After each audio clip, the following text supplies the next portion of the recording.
the last couple of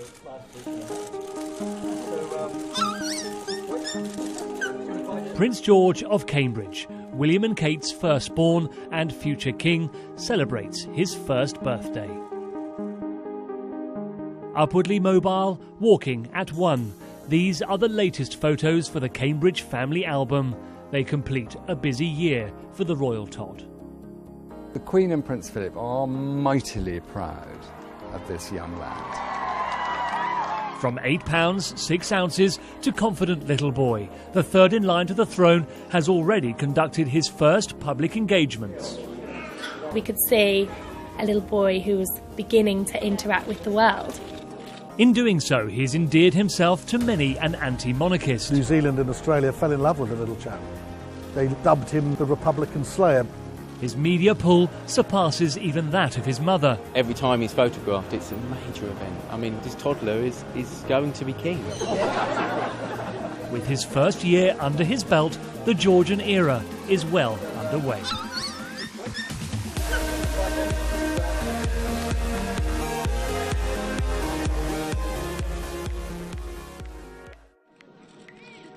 Just days after the Duchess of Cambridge was filmed playing hockey in heels, Kensington Palace announced to the world she was expecting.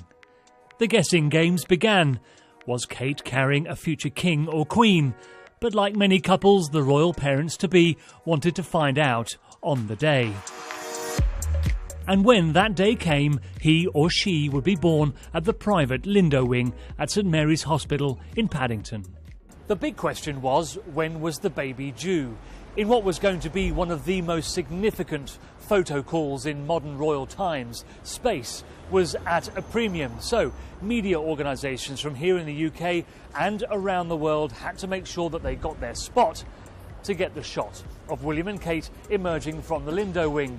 But all we knew from Kensington Palace was that the baby was due in July at some stage. It didn't take much to get the media twitchy. It soon emerged parking was suspended outside the Lindo wing for the entire month. So on the 1st of July, the media began to arrive in force. The great Kate wait had begun. Outside the Lindo wing, it was a sort of like a decorators' convention with all these ladders for the photographers just piling up from the beginning of the month, really, because no one had a clue when the baby was going to appear, when the couple were going to turn up and go in. All we knew it was going to be very last minute. And so all the journalists from all around the world were sort of beginning to hedge their bets around about early July and marking things down on the pavement. It became known as the limbo wing because basically nobody had a clue what was going on.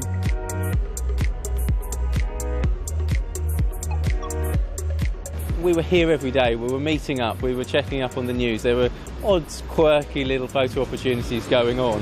Rumours? Rumours, always rumours, sometimes no rumours, sometimes very boring long days, other times a flurry of activity, but still always on the horizon. We knew it was going to happen sometime. Then, just after 5 a.m. on the 22nd of July, out of view of the cameras trained on the front door of the Lindo wing, Kate, by now already in labour, slipped in a side entrance, accompanied by her husband.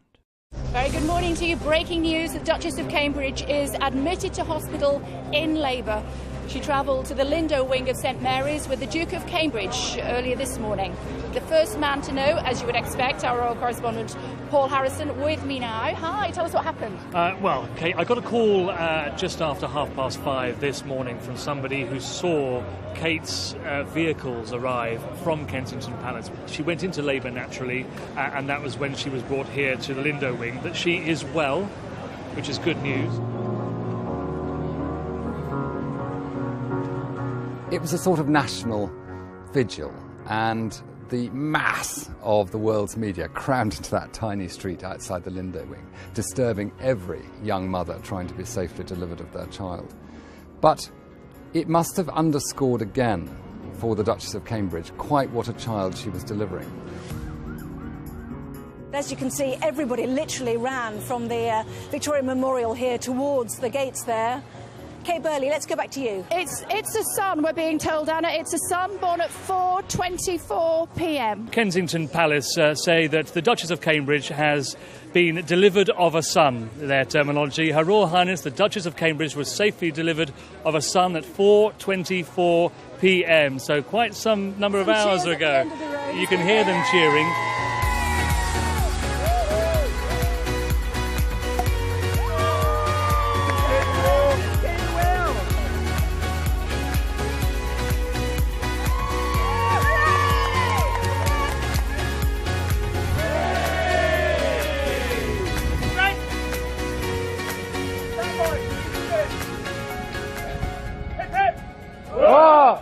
And there was an element of royal theatre about it, a little bit of royal farce actually in some of it. I mean, the whole business of the easel was a bit crazy, I suppose.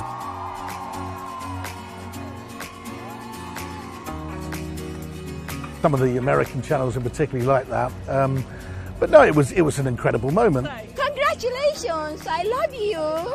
Prince William and Kate. Wow, congratulations. But obviously Wills and Kate are representative of our generation, so it's great to have a child now being brought up that we feel will be our future king. We've been debating all day what's going to be the name. Will it be a girl? Will it be a boy? And, you know, we're just ecstatic because our future king. It's very exciting, and to see all the people here, it's just magical.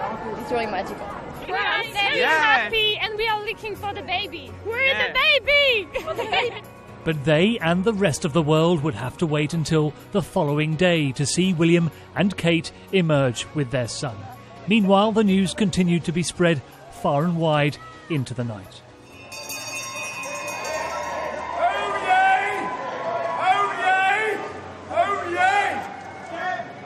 On this day, the 22nd of July, in the year 2013, we welcome, on humble duty, a future king. The following day, the Lindo wing doors opened, but for visitors only.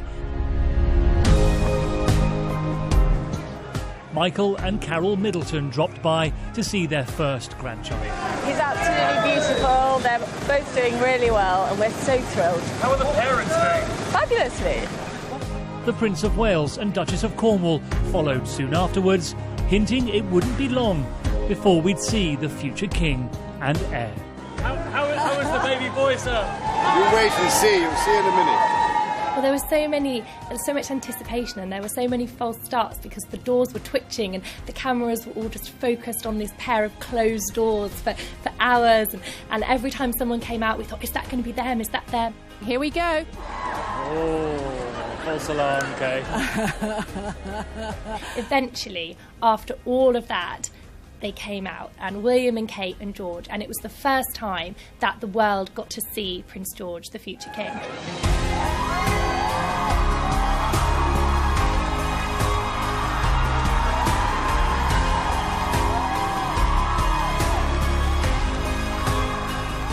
It was just this incredible moment where everything that everyone had been waiting for months and years was suddenly there right in front of us, and we could see this baby for the first time.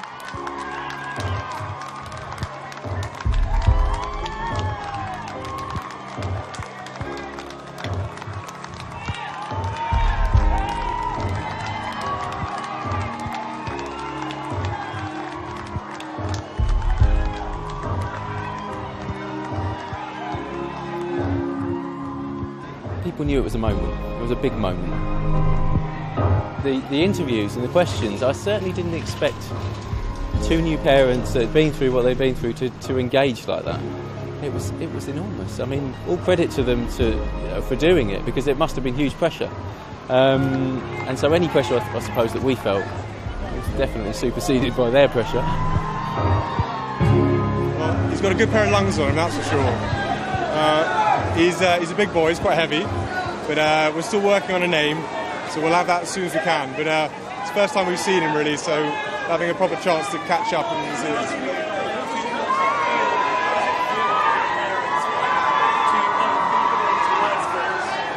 Very emotional. Yeah, it's very emotional. It's such a special time. I think any parent, will probably sort of know what this feeling feels like. So very special.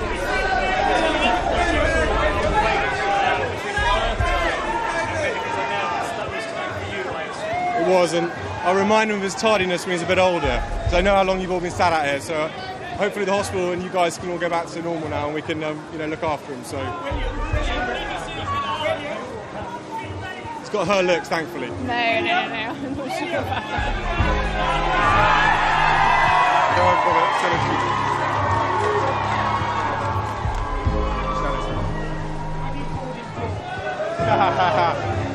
Wait and see, Peter, wait and see. Oh, we've done that already. It's good. Very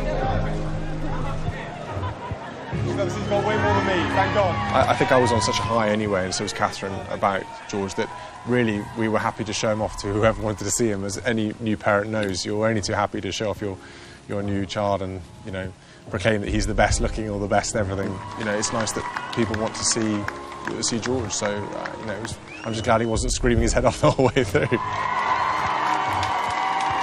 Having introduced their son to the world, it was back inside the hospital, albeit briefly. Just time enough to wrestle with the car seat, out of view of the cameras. My memory of it really was, it was a bit of a wow factor at last, it's happening, but also the way that he was in charge and he drove the car away. He also made sure the seat was fixed and he could put the baby in the back. Believe me, it wasn't my first time, and I know there's been speculation about that. I had to practice, I really did. I was terrified that I was going to do some, it was going to fall off or the door wasn't going to close properly, so I had actually practiced with that seat, but only once before.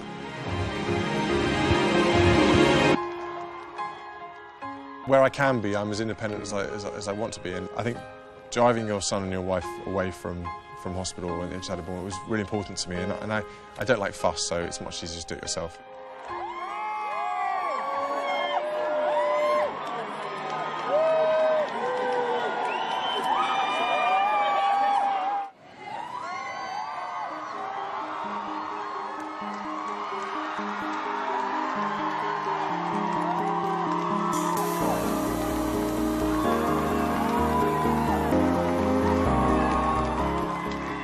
Beside his father and in the arms of his mother.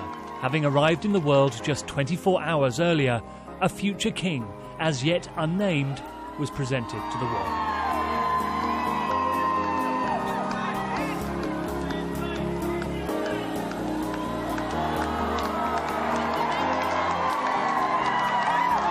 But after having admitted he'd already changed his son's nappy and declaring his one-day-old had his mother's looks, it was time to disappear from the glare of the cameras, and for a brief period, it was time to go home to Kensington Palace as a family.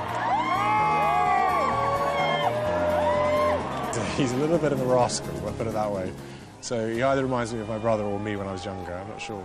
But he's doing very well at the moment. He does like to keep having his nappy changed.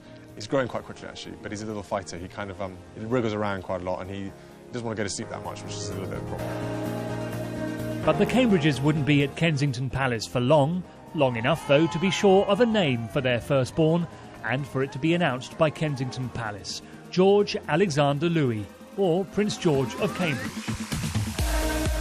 For me, Catherine and now little George are my priorities, and Lupo. And so, yeah.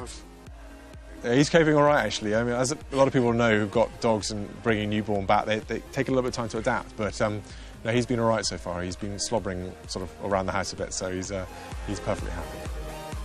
His great-grandmother, the Queen, would be pleased that her father and grandfather's name would live on in the House of Windsor. She paid a visit to give her blessing as the couple packed to take Prince George to Bucklebury. Kensington Palace at that time was still being renovated, so they were in their smaller apartment.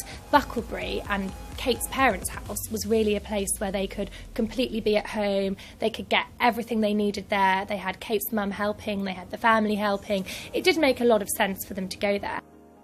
Time at the Middletons' Berkshire home also provided the perfect environment for official family photographs. It was out with formality in both style and photographer. The job was given to Kate's father, Michael. Perhaps after all the hurly-burly and all the stress of perhaps the birth and everything that we've faced here, it was maybe a welcome respite from that, to do something in a family setting, to do something that was much more obviously relaxed and intimate.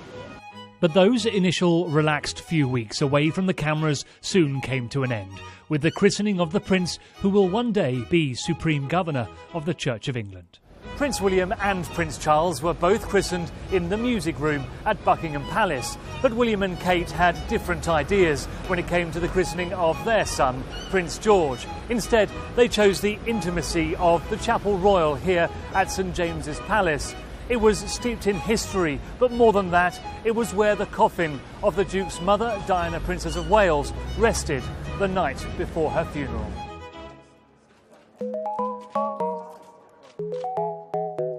A christening is a very special moment in a Christian child's life. I think what was special for Prince George is we all knew that one day he was going to be Supreme Governor of the Church of England, and he was being christened inside the Chapel Royal, the ceiling of which is painted by symbols of the first Supreme Governor, Henry VIII, and therefore underscored again this historical, extraordinary role for this child, and what an importance that religion and faith will have at a secular time in the nation's life. Dressed impeccably in his Honiton lace gown, the only uncertainty, would 3-month-old George behave for the then Archbishop of Canterbury?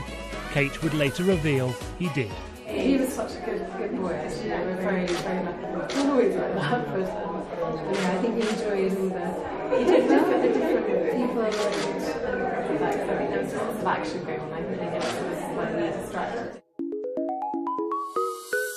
Who knows what the future will bring, because for that photograph Queen Victoria created for Edward VIII, it didn't turn out to be a reign for him, and so one can never know what the vicissitudes of time will bring. I think it was a photograph of great foresight and very typical of Queen Victoria, to be photographed with her heir, her heir's heir, and her heir's heir's heir. And the same thing was done with the Queen. There she was with the Prince of Wales, with the Duke of Cambridge and little Prince George of Cambridge. But what the nature of monarchy is about is saying this is the direction, this is the assurance, this can be there as the guide against which the nation can take its swings and its roundabouts. The family wanted it to be a private christening. They didn't want to have cameras in the christening. However, they understood that they couldn't just disappear off and have the christening completely behind closed doors without giving the public some glimpse into what kind of event it was.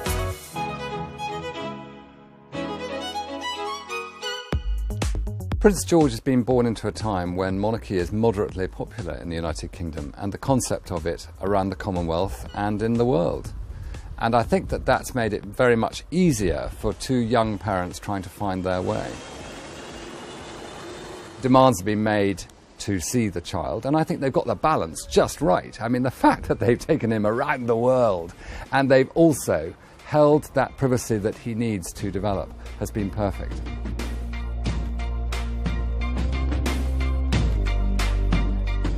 William and Kate's tour down under in April was entirely geared around their 9-month-old. Dozens of engagements in cities across New Zealand and Australia, and all but 2 nights where their nanny stepped in, the Duke and Duchess returned to be with their son. It was a huge change from when we saw him several months earlier, because we could see a little boy who was beginning to interact with the world.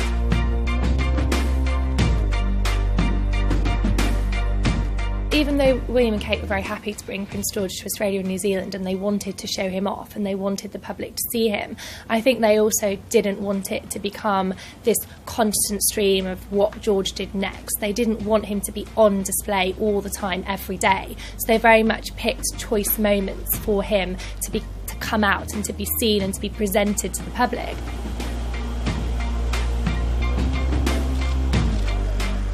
The first of those 2 choice moments was at Government House in Wellington, a playdate with other children the same age.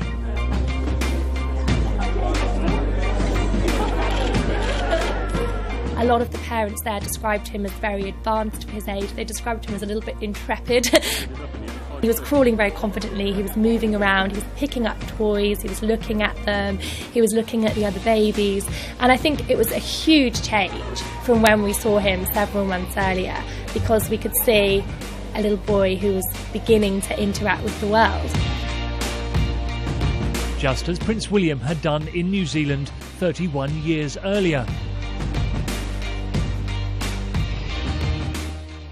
But William and Kate were going to do things their way. What I thought was very good about New Zealand and Australia was the style, the relaxed style of the introduction. The fact that in New Zealand it was done with other children, and that it was very relaxed, and that it was, I think, it just showed them that they wanted to do things slightly differently. It was less elitist. It wasn't just them with their child at Government House and it was a closed situation. There were all sorts of parents there, and I thought that actually was a better way of doing it. Australia wouldn't be without their moment too. At the zoo in Sydney, Prince George had an encounter with a bilby.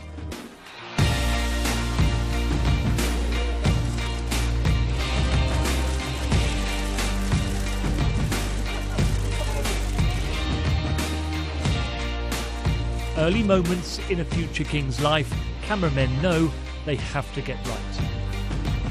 The pictures will outlive the cameraman. It's, you know, this is the future king.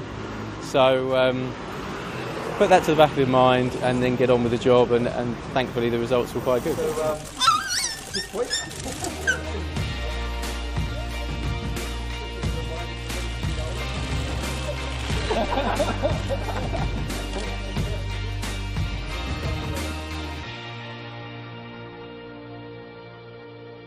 Back on British soil, Prince George continues to step into public view, but only very occasionally.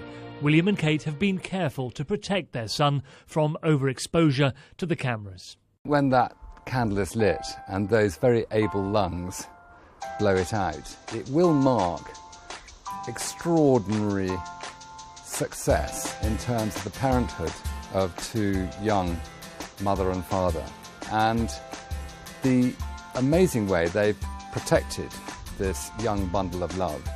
They don't want to overexpose the situation. They know that that can be dangerous, and they want to make sure he can grow up like they did in many respects, quite free and able to be as normal as possible. That is quite important to both of them. This toddler is going to be king, and it's something that we haven't seen, you know, for a while. So, especially in the sort of new media age of 24-hour news and Twitter and Facebook, there's so much appetite for that young boy.